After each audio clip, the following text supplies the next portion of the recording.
যার মুখে ভাই হরি কথা নাই, তার কাছে তুমি যেও না। যার মুখ হেরে ভুলে যাবে হরি, তার মুখ মানে যেও না। যার মুখে ভাই হরি কথা নাই, তার কাছে তুমি যেও না।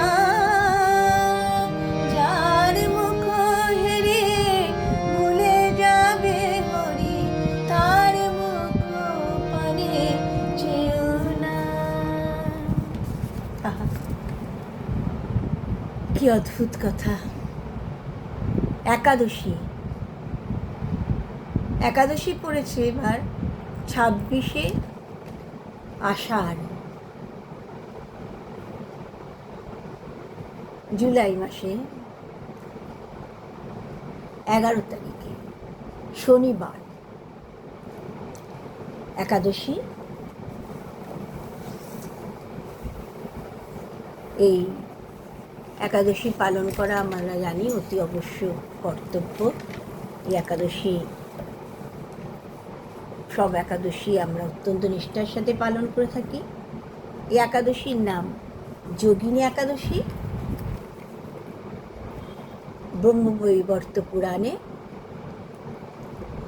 এই যোগিনী একাদশীর কথা বলা হয়েছে যুধিষ্ঠির শ্রীকৃষ্ণ সংবাদে। সেখানে যুধিষ্ঠির ভগবান শ্রীকৃষ্ণকে জিজ্ঞাসা করছেন, আপনি কৃপা করে আষাঢ় মাসে যে একাদশী কৃষ্ণপক্ষে, সেই একাদশীর মাহাত্ম্য বিধি আমাকে বলুন। আমি আপনার মুখ মিশ্রিত বাণী শুনতে অত্যন্ত আগ্রহান্বিত। তখন ভগবান শ্রীকৃষ্ণ বললেন, এই আষাঢ় মাসে যে কৃষ্ণপক্ষের যে একাদশী, তার নাম যোগিনী একাদশী। এই একাদশী সর্বপাপ বিনাশকারী, সর্বমোক্ষপ্রদ। এই তিথি, একাদশী এই তিথি পালন করলে সব পাপ থেকে মুক্তি পাওয়া যায়। পুরাণে বলা হয়েছে যে কুবের ছিলেন অলকাপুরের অধিপতি, একজন রাজা, কুবের রাজা। তিনি অত্যন্ত শিব ভক্ত ছিলেন কুবের রাজা। তিনি প্রত্যহ শিব পূজা করতেন। তা সেই রাজার হেম নামে একজন যক্ষ মালি ছিল। ওই যক্ষ মালির স্ত্রী অত্যন্ত রূপবতী ছিলেন। সেই তার স্ত্রীর নাম ছিল বিশালাক্ষী। যক্ষ তার ওই সুন্দরী স্ত্রীর প্রতি অত্যন্ত অনুরক্ত ছিলেন। যক্ষ নিত্য এই শিব পূজার জন্য তিনি মানস সরোবর যেতেন, সেখান থেকে ফুল নিয়ে আসতেন। সেই ফুল দিয়ে কুবের শিব পূজা করতেন। একদিন মানস সরোবর থেকে ফুল নিয়ে এসছেন যক্ষ, কিন্তু কুবেরের কাছে আর তা পৌঁছে দিয়ে আসতে পারেননি। তার আগেই তিনি ওই তার স্ত্রীর সাথে এমনভাবে তিনি সময় কাটাতে লাগলেন, যার ফলে তিনি ওই কুবেরের কাছে যে শিব পূজার ফুল পৌঁছে দিয়ে আসা হয়নি এ কথা তিনি ভুলে গেলেন। এদিকে তো কুবের তো ভাবছেন কতক্ষণে এই যক্ষ মালি আসবে, ফুল নিয়ে শিব পূজা করবেন, তিনি উপবাস করে রয়েছেন। এমনভাবে অপেক্ষা করতে করতে একসময় দ্বীপ্রহর অতীত হয়ে গেল। তার তো আর শিব পূজা করা হলো না। রাজা, কুবের রাজা, তিনি তো অত্যন্ত ক্রুদ্ধ হলেন। এইবার মালি কেন আসেনি, যক্ষ মালি কেন আসেনি তা দেখে এসে বলে এক দূতকে পাঠিয়েছে। দূত মালির কাছে গিয়ে দেখলো যে মালি স্ত্রী সঙ্গমে রত হয়ে রয়েছে। দূত তো গিয়ে রাজাকে সেই কথা জানিয়েছে জানাতে তো রাজা অত্যন্ত ক্রুদ্ধ হলেন। এত সাহস, আমার শিব পূজার ফুল না দিয়ে সে এমনভাবে সময় অতিক্রম করছে। অত্যন্ত ক্রুদ্ধ হয়ে এবার যক্ষমালী তো বুঝতে পেরেছেন তার অন্যায় হয়ে গেছে, তাড়াতাড়ি তখন ফুল নিয়ে এসেছেন। কিন্তু রাজা তো অত্যন্ত ক্রুদ্ধ, তুমি আমার শঙ্করজিকে এমনভাবে অবজ্ঞা করলে, তুমি তোমার ইন্দ্রিয় সুখ ভোগ করার জন্য তুমি আমার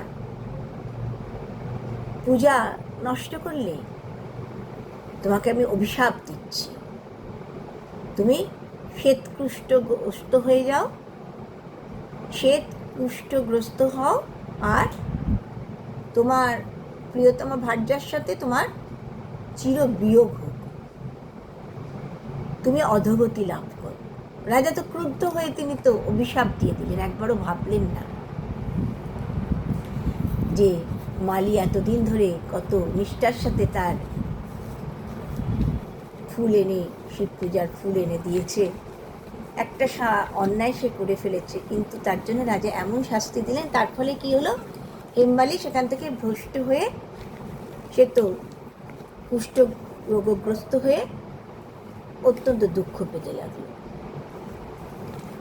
তারপর সে আর কি করবে, তখন তো বনে গমন করলো। বনে এক বন থেকে আর এক বন যায়, এক বন থেকে আর এক বন যায়, আর কুষ্ঠের জ্বালায় সবসময় ছটফট ছটফট করে।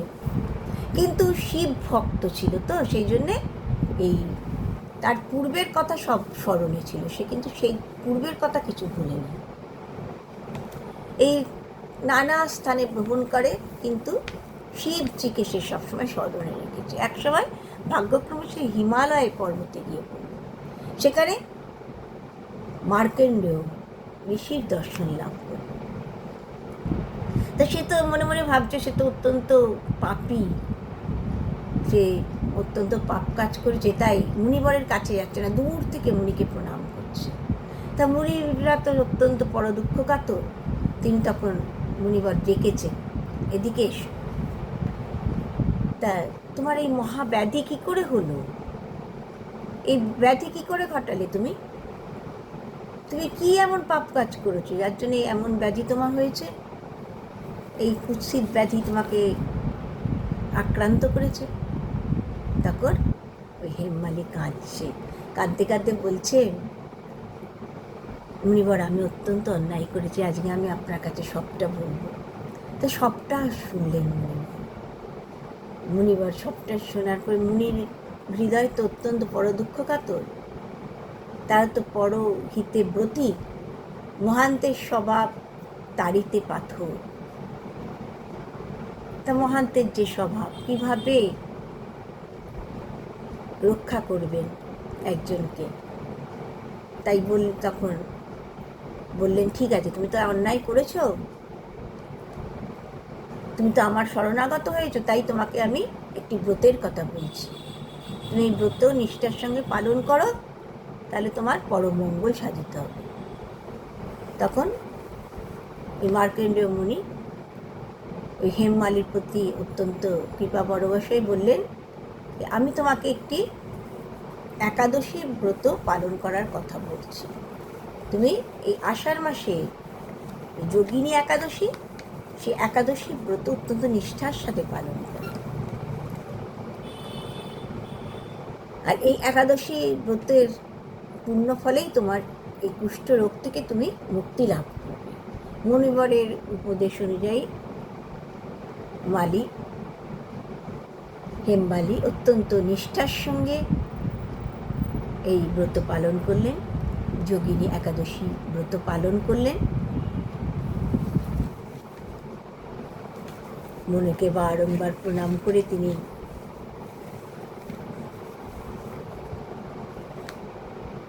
তার যে কৃতকর্ম তার জন্যে বারংবার দুঃখ প্রকাশ করলেন।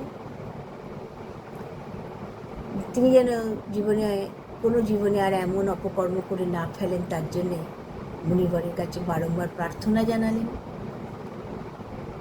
কিন্তু এই যোগিনী একাদশী নিষ্ঠার সঙ্গে পালন করার ফলে তার ওই যে কুষ্ঠরোগ, সেই কুষ্ঠরোগ থেকে তিনি মুক্তি লাভ করলেন, তার পূর্বের রূপে তিনি ফিরে গেলেন। তখন তিনি ওই যক্ষমালী নিজে গৃহে ফিরে গিয়ে স্ত্রীর সাথে আবার মিলিত হলেন। দুজনে মিলে সুখে শান্তিতে জীবনযাপন করতে লাগলেন। বলা হচ্ছে এই 108,000 ব্রাহ্মণ ভোজনে যে ফল লাভ হয়, এই যোগিনী একাদশী ব্রত করলে সেই ফল লাভ করা যায়। তাই আবাল বৃদ্ধ বনিতা সকলকে এই ব্রত পালন করার কথা বলা হয়েছে। তাতে তাদের মহাপাপ বিনষ্ট হয়ে যাবে, তাদের মনোবাসনা পূর্ণ হবে, আর অন্তিমে কৃষ্ণ প্রেম লাভ করে তারা মহা আনন্দে ভগবদ্ধামে বিচরণ করবেন। তাই একাদশী ব্রত পালন করার কথা সকলকেই বলা হয়েছে।